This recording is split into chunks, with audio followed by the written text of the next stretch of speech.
How's it going? My name's James, and I'd like to welcome you to Amend and Fuse. This is my first video in a series where I'll transform my front yard into a permaculture garden through hard work, planning, and several gallons of tea. Full disclosure, if you can't tell, I'm a bit north of fluffy. My skills with a swing blade are, as you can see, rusty on the best of days. I may need to adjust my golf swing a bit. If you're looking for a subject matter expert to tell you when or where to plant something, hate to disappoint you, but I haven't reached that level yet. I'm just a regular guy trying to make his family's life a little easier through the power of natural sciences. Thinking of, you guys are going to be the first to see me try my hand at a skill that I've always wanted to learn.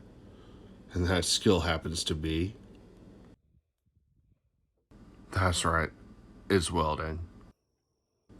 And as evidenced by the pigeon poop, you could say my work requires refinement. So some of you may be wondering, James, of all the things you could have picked, why permaculture? Couldn't you just pick up gardening like a regular person? Yeah, I could have, but I didn't want to be normal. Normal's a town in Illinois, and I don't think people should mimic towns. In all seriousness, though, if I take a look back far enough, I'd say that my interest really began whenever I was a Boy Scout. I was working on my environmental science merit badge, and the teacher at the time kind of instilled a belief in me, a belief that even a small group of people can have a profound effect on their environment.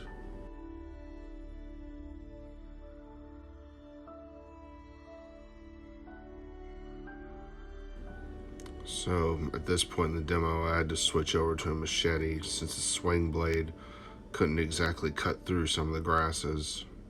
Always remember, safety first, people. Getting back to the story though, about a year after that class, I earned the rank of Eagle Scout, and unfortunately my father passed away about a month after. A few years after graduating high school, I developed an interest in mushrooms, and to nip the stereotypical thought in the bud, no, I am not talking about those type of mushrooms. I may have something of a country accent, but I do not spend my time searching cow patties. So as I was looking into different culinary and medicinal mushrooms, I happened upon the name of a world-famous mycologist by the name of Paul Stamets. There was a particular lecture of his that spoke of fungi's overwhelming ability to be able to save not only the bees in the human race, but nature as we know it. I wish I could say I remember the name of the lecture itself, but the effect that lecture had, it was one of the very few times in my life where I felt like I had an actual epiphany. Who knows, maybe I'm going to be laughed at for this, but in that moment, I felt like I had a deep understanding of just how interconnected everything in nature is. To put it in a slightly different perspective, if you've ever watched House and noticed how you would compare an illness to another object with a slightly similar purpose, noting that they had the same mechanics. It was kind of like that, but taken to a whole other order of magnitude. Well, noting that some mushrooms require a certain level of symbiosis with the soil, I decided to mosey on over and learn a little bit about soil biology. And truth be told, it's actually a little more complicated than you might think. If there was one person that I could credit for providing such extensive knowledge in an extremely palatable form, it would have to be Dr. Elaine Ingham of the Soil Food Web. She would literally break down all the scientific jargon into layman's terms, so that people like you and me could make our soil great.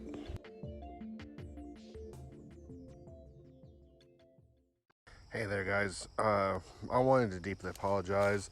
Would have had a little bit more video to show. Unfortunately, around about that time, the camera decided to shut itself off instead of continuing to record, and you guys ended up missing a lot of where I would have actually been in the shot. So to make up for that little mishap, I'm going to show you guys how much I was able to get done today before all the ants and everything started, attacking my feet, and I really had to get out.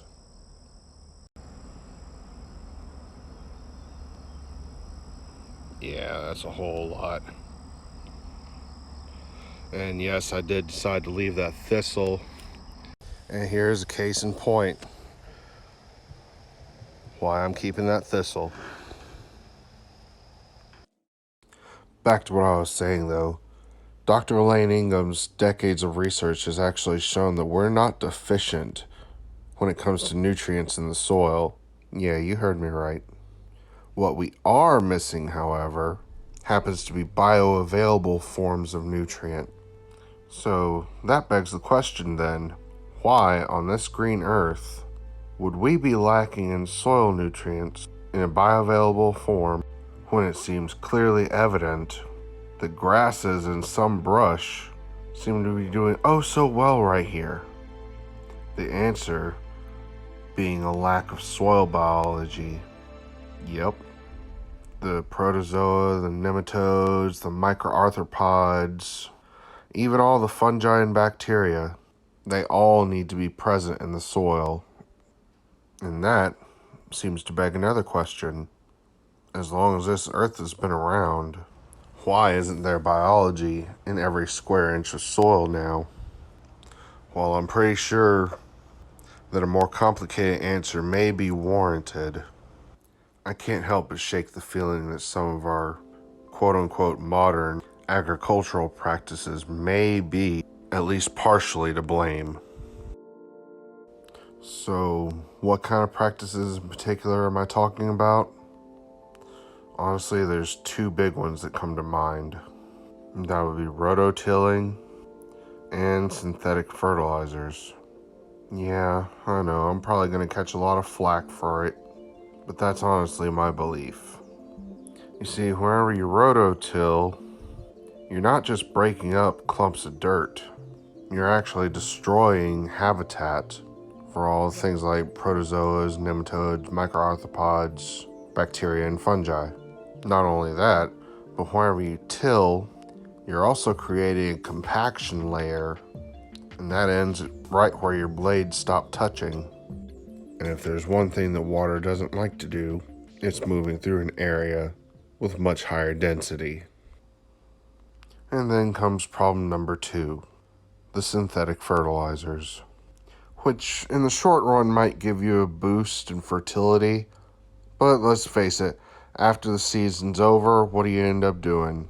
You end up having to buy more just to get the same level of productivity.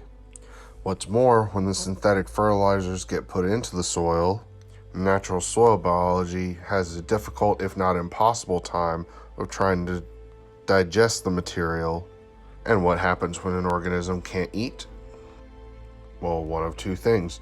The organism either moves away or it dies.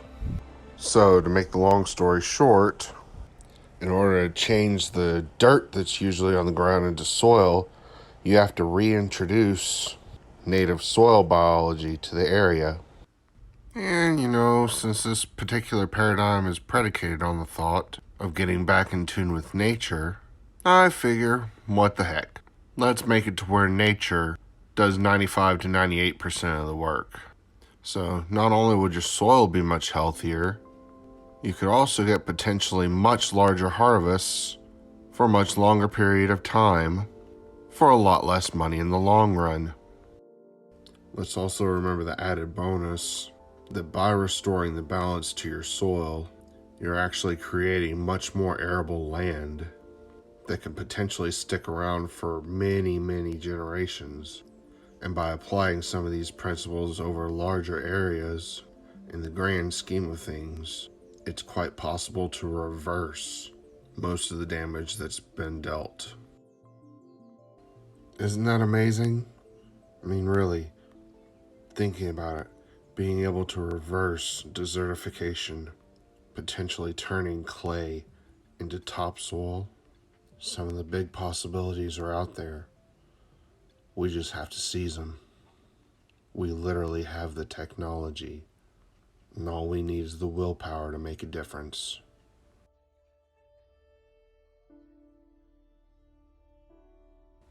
Now, everything that I've said so far has led to this point, asking the question, just what do I plan to do with this permaculture garden?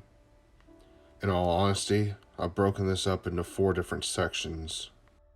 First off, I'm going to be designing allotment beds, utilizing different methods that are going to be talked about in stage 2. Second, I'm going to be exploring long-term growth options. If at all possible, I'll have an orchard with different varieties of fruits and nuts.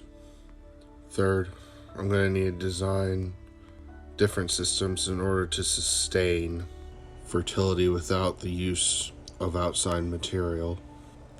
And last, but certainly not least, I'll need to come up with a system to effectively manage pests in and around the garden area.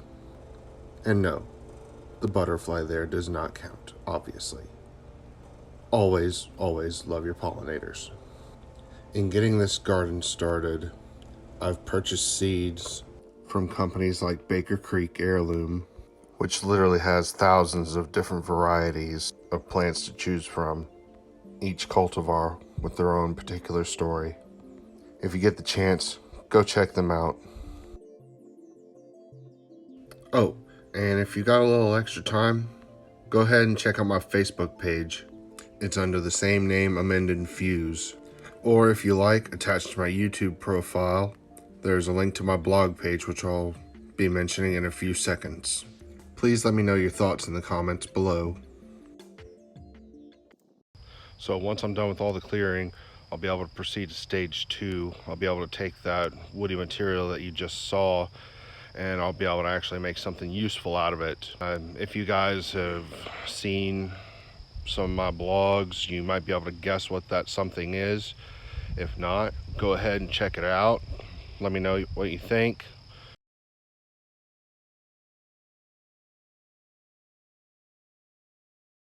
Alright, well that's going to wrap things up today. By the look of it, there's a storm that's about to come through. I want to thank you guys for sticking through to the end. If you guys have enjoyed this content, when you go ahead, click the like button, subscribe, and please follow along for part 2. And I just want to say, much love guys, and please stay safe.